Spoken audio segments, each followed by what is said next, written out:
He wakes to silence that feels heavier than usual, the kind of quiet that makes him pause before opening his eyes. The apartment remains unchanged from yesterday, yet something has shifted in the space between sleeping and waking. Mark notices it first in the corners of his vision, a presence that vanishes when he turns to look directly. His coffee grows cold on the kitchen counter where he left it an hour ago, though he remembers drinking only half. The morning light filters through windows that were closed last night, creating patterns on the hardwood floor that seem too deliberate, too perfectly arranged. He tells himself it is stress from the new project deadline, the way his mind plays tricks when overwhelmed. But the feeling persists, growing stronger as minutes pass, a weight in the air that has nothing to do with temperature or weather. His phone buzzes with notifications he does not remember setting, messages from contacts he has not spoken to in months, all asking if he is alright. The photographs begin appearing on his phone without explanation, time-stamped from moments he cannot recall. Images of his own apartment taken from impossible angles, showing him standing in places he never visited, doing things he does not remember. Mark stares at the screen, watching new photos arrive every few minutes, each one more unsettling than the last. His reflection appears in windows that face solid walls, his shadow falls in directions that defy the morning sun streaming behind him. The presence he felt earlier now has shape in these digital captures, barely visible figures standing just beyond his peripheral vision. He tries calling his sister, her voicemail greeting playing normally except for the faint sound of breathing that is not hers. The apartment feels different too, rooms that were spacious now seem to stretch further than memory allows, hallways that lead to doors he swears were never there. His laptop opens automatically, displaying files he never created, documents filled with text that changes when he is not looking directly at it.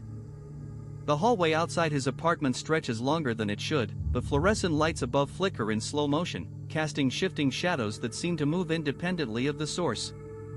Mark steps cautiously toward the door at the end, the one that leads to the stairwell, though he knows it was never there before. Each step echoes as if the floorboards are hollow, amplifying the sound until it feels like someone is walking behind him. He reaches the door and places his hand on the handle, cold metal pressing against his palm.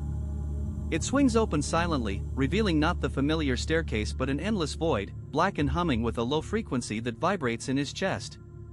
He pulls back, heart pounding, and turns to see his own apartment door now standing where the hallway should end, its surface marred by deep scratches circling the lock. Something inside him knows this isn't his building anymore, yet every detail looks exactly the same. His phone screen cracks under his grip as he stares at the live camera feed, showing the hallway behind him. But in the reflection of the mirror at the end of the corridor, his image is facing the opposite direction, staring down the darkened passage with stillness that chills him. The reflection doesn't move when he does. He blinks hard, certain it's a glitch, but the figure remains frozen, watching something beyond the frame. The phone beeps, indicating a new notification, and another image appears on screen, this time taken from inside his bedroom while he stands in the hallway. The timestamp reads 3 minutes from now. His breath fogs the air despite the warmth of the room, and the sound of footsteps, slow and deliberate, begins echoing from deeper within the apartment. He turns sharply, expecting to see someone, but the space behind him is empty, lit only by the soft glow of the living room lamp. Yet the footsteps continue, growing closer, coming from the direction of his bedroom, where the door stands wide open and dark. The air thickens like tar as Mark watches his reflection blink first, then smile, though his own face remains still. The mirror version of himself raises a hand and waves, slow and deliberate, before stepping forward through the glass. The surface ripples like water, and suddenly the hallway behind him is no longer empty. Figures in blurred outlines begin emerging from the walls, their movements too fluid, too synchronized. He tries to run but his feet sink into the floor as if it were sand. The phone in his hand pulses with heat, the cracked screen now showing multiple feeds at once. Each feed displays a different version of the hallway, each with a version of himself doing something different. One is laughing. One is crying. One is already lying motionless on the ground. The real Mark screams but no sound comes out. The lights above begin to shatter in sequence, raining glass that never touches the floor. In the distance, the mirror self begins walking toward him, leaving wet footprints on the ceiling. Time fractures. The hallway splits into overlapping layers, each one showing a different moment, a different choice, a different version of what could have happened. Mark sees himself deciding not to check the photos, deciding to leave the apartment, deciding to call for help. But in every timeline, the photographs appear, and in every timeline, he ends up here. His phone vibrates with a new message from an unknown number. The text reads simply, "You took the wrong door." The cracked screen flickers and displays a map of the building, but the layout is impossible, rooms folding into each other like origami. The emergency exit he remembers passing is now inside the wall. The elevator he never took is marked as being 3 floors below ground, despite there being no basement. His reflection self reaches through the screen now, fingers made of static and shadow, beckoning him forward. The other versions of himself on the phone begin to scream in unison, their mouths opening wider than humanly possible. The fluorescent lights finally give out, plunging the hallway into darkness, except for the soft glow emanating from the mirror, where something that looks like him but isn't him waits with patient hunger. The layers pulse like a heartbeat, each version of Mark living out a different decision. In one, he runs back to the apartment, frantically deleting files. In another, he never leaves the bed, scrolling endlessly through meaningless videos. The reflection Mark steps through the glass and walks toward him across the fractured timelines, his movements smooth and deliberate, while the real Mark stumbles backward, his breath shallow and uneven. The air hums with static electricity, and the temperature drops with each step the mirror version takes. His own hands shake as he reaches for the door handle behind him, but it won't turn. The knob twists uselessly as the reflection closes the distance, its face now a perfect mimicry of Mark's own features, yet subtly wrong in a way that makes his stomach twist. The mirror Mark raises a hand, not to wave this time, but to point directly at him, its fingers steady and accusing. Behind them both, the overlapping hallways begin to collapse inward, timelines folding like paper, erasing moments that never were and never could be. Mark's vision blurs as the boundaries between realities dissolve, and he can no longer tell which version of himself is real, which choice was his, or if he ever had a choice at all. His reflection doesn't blink anymore. It just watches, patient and certain, as if it already knows how this ends. Mark feels his identity slipping away, replaced by the weight of every path not taken, every decision made in fear or haste. The mirror version speaks, but the sound comes from everywhere and nowhere, echoing inside his skull. "You could have stopped this. You could have left it alone." The words aren't accusations but statements of fact, heavy with the gravity of inevitability. Mark tries to speak, to deny it, but his voice catches in his throat like broken glass. Around him, the hallway continues to fracture, reality bending under the weight of too many possibilities. He sees flashes of other lives, other choices, each one leading to the same moment, the same confrontation with the thing he created by looking too long into the dark. The mirror Mark leans closer, its breath cold against his ear, and whispers the final truth he's been avoiding. "You're not running from me. You're running from what you've always been." The last thing Mark sees before the timelines collapse completely is his own face, smiling back at him from the darkness, and realizing with cold certainty that he never stood a chance. The reflections begin to move on their own, no longer bound by the glass. Each version of Mark steps forward, reaching through the surface, their hands pressing against his chest where his heartbeat should be. He can feel them trying to crawl inside, to take his place, to live the life he abandoned. The air hums with whispered regrets and second guesses, voices of every choice he didn't make. One Mark grabs his shoulder, another whispers in his ear about the photos, another still holds out a phone showing endless notifications he never answered. They all want something from him, something he can't give. His real self is dissolving between them, becoming nothing more than a question mark in a story that never chose a direction. The hallway stretches endlessly in both directions now, filled with infinite marks, infinite decisions, infinite consequences, all converging on this single point where he stands paralyzed. He tries to scream but no sound comes out. His mouth opens and closes like a fish gasping on a dock, but the sound is swallowed by the weight of all those lives pressing in around him. The other Marks don't stop, their fingers brushing his skin, their breath hot against his neck, their voices overlapping into one continuous hum of need and accusation.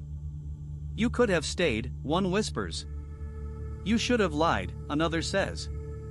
"You were supposed to delete everything," a third insists. Each touch burns, each word cuts deeper than the last. He stumbles backward, but there's nowhere to go. The hallway has become a cage made of his own indecision, his own fear, his own refusal to choose a single path and follow it.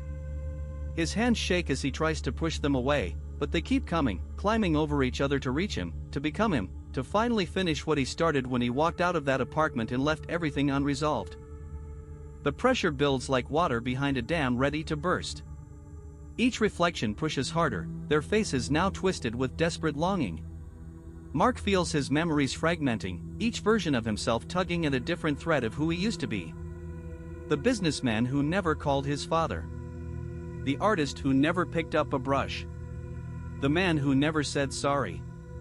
They press against his ribs, cold fingers searching for a way in, and he realizes they aren't trying to replace him. They're trying to remember him.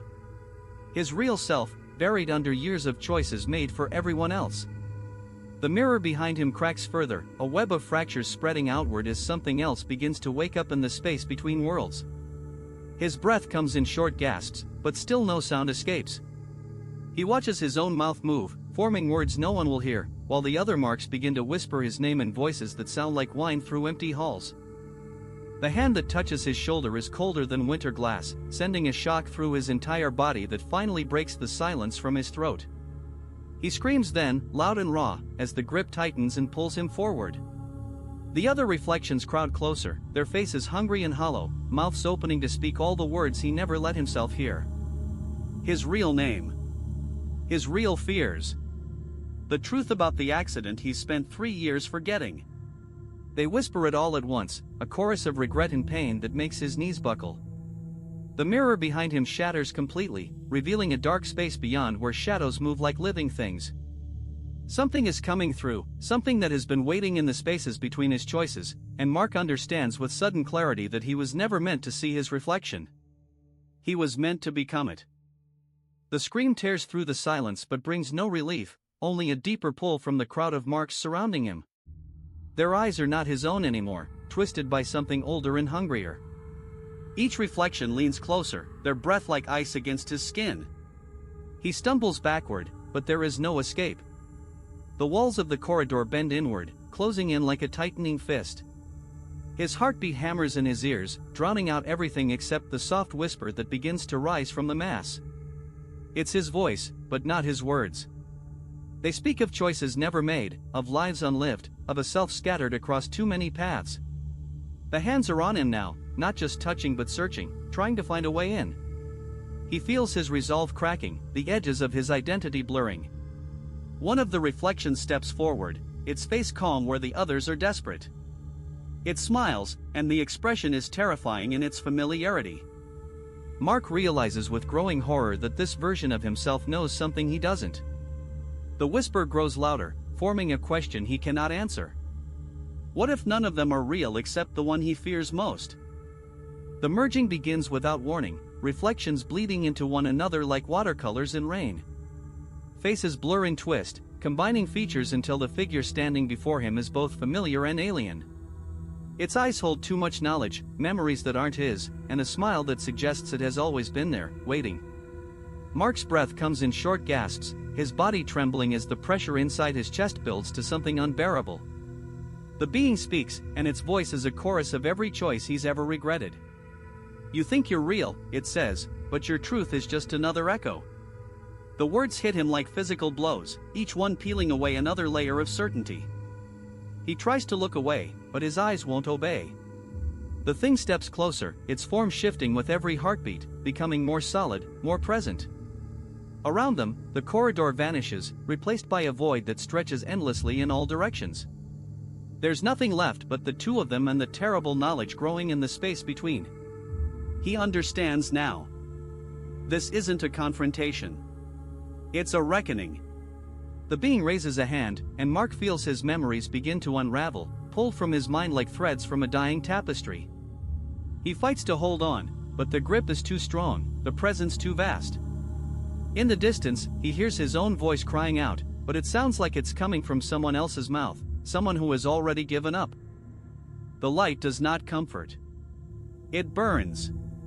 It peels back layers of self he never knew existed, revealing something hollow beneath. The reflections don't scream anymore.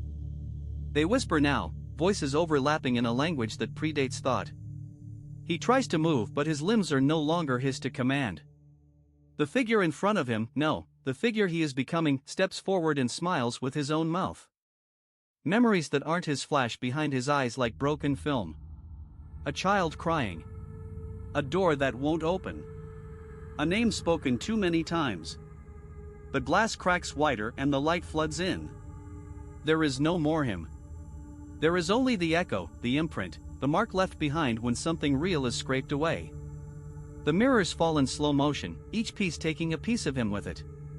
And in the final reflection, there is nothing left to recognize. Only the hand that started it all, now reaching out from the light, waiting for the next shoulder to tap. The silence returns, deeper than before. The hallway is empty. The mirrors are whole again. Someone else is already standing in the center, unaware, until the hand touches their shoulder.